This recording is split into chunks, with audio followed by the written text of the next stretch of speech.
माते। इस दृष्टांत ने मुझे बहुत व्यथित कर रखा है बुद्ध। इसका क्या अर्थ है?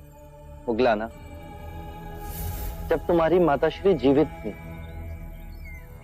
तो क्या उन्होंने बुरे कृत्य किए थे?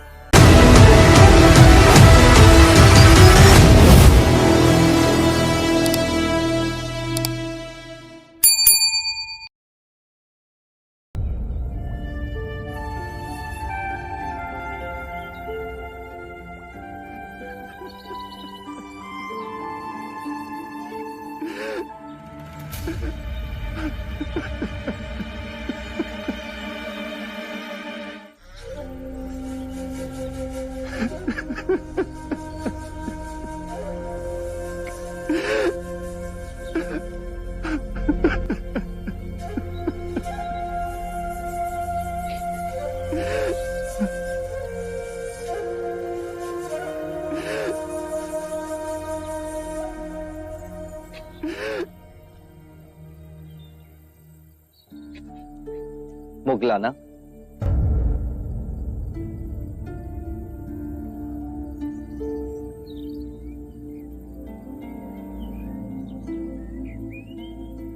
इस विषाद का कारण? कई रात्रियों से पूर्ण ध्यान में मेरे विचार मेरी माता की ओर चले जाते। जब मैं बच्चा था तब जाने अनजाने में मैंने उसे कष्ट पहुंचा, परंतु मेरे विषाद का कारण ये नहीं है। उसके जीते जी मैं कुछ न कर सका, परंतु उसकी मृत्यु के बाद कुछ कर सकूं ताकि उसकी आत्मा को शांति आए। हर बार मैं ध्यान में देखता हूं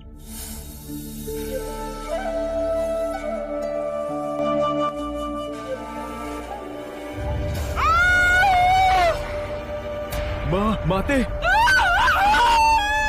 इस दृष्टांत ने मुझे बहुत व्यथित कर रखा है बुद्ध। इसका क्या अर्थ है? मुगलाना, जब तुम्हारी माताश्री जीवित थी तो क्या उन्होंने बुरे कृत्य किए थे? वचन से, कर्म से, विचारों ने। मेरी माता ने सिर्फ कांटे ही बोए। मैं अपनी माता के दुष्परिणामों को कैसे पलट सकता हूं? जैसी भी थी तो मां ही। मैं उस मां के ऋण को कैसे चुकाऊं? अपनी करुणा से मुझे कोई राह दिखाइए। तुम्हारी माता के दुष्प्रवृत्तियों के बाद भी उनके प्रति तुम्हारा स्नेह देखकर मैं अति प्रसन्न हुआ मुगलाना। माता पिता का ऋण तो आकाश के समान है, दिन हो या रात, हर मनुष्य को उस ऋण का सदैव स्मरण होना चाहिए। माता पिता को सच्ची श्रद्धांजलि है कि अपने जीवन को आनंद और संस्कार से जियो, सत्कर्म करो और अपने पुण्यों को माता पिता को समर्पित कर दो। तुम्हारा जीवन तो ऐसा ही है मुगलाना। तुम सेवा, समर्पण, शांति का आदर्श जीवन जी रहे हो। यदि तुम अपने पुण्य को अपने माता पिता को समर्पित करोगे तो उनके पाप भी कम हो जाएंगे। धन्य हुआ मैं। पवर्ण दिवस पर तुम और संघ के सभी भिक्षु तुम्हारी माता के रूपांतरण के लिए प्रार्थना समर्पित करेंगे। गहन ध्यान और शुद्ध मन से की गई प्रार्थना में बहुत शक्ति है मुगलाना। वो तुम्हारी माता के सभी पापों को गला देगी, उन्हें धर्म की राह पर ले आएगी।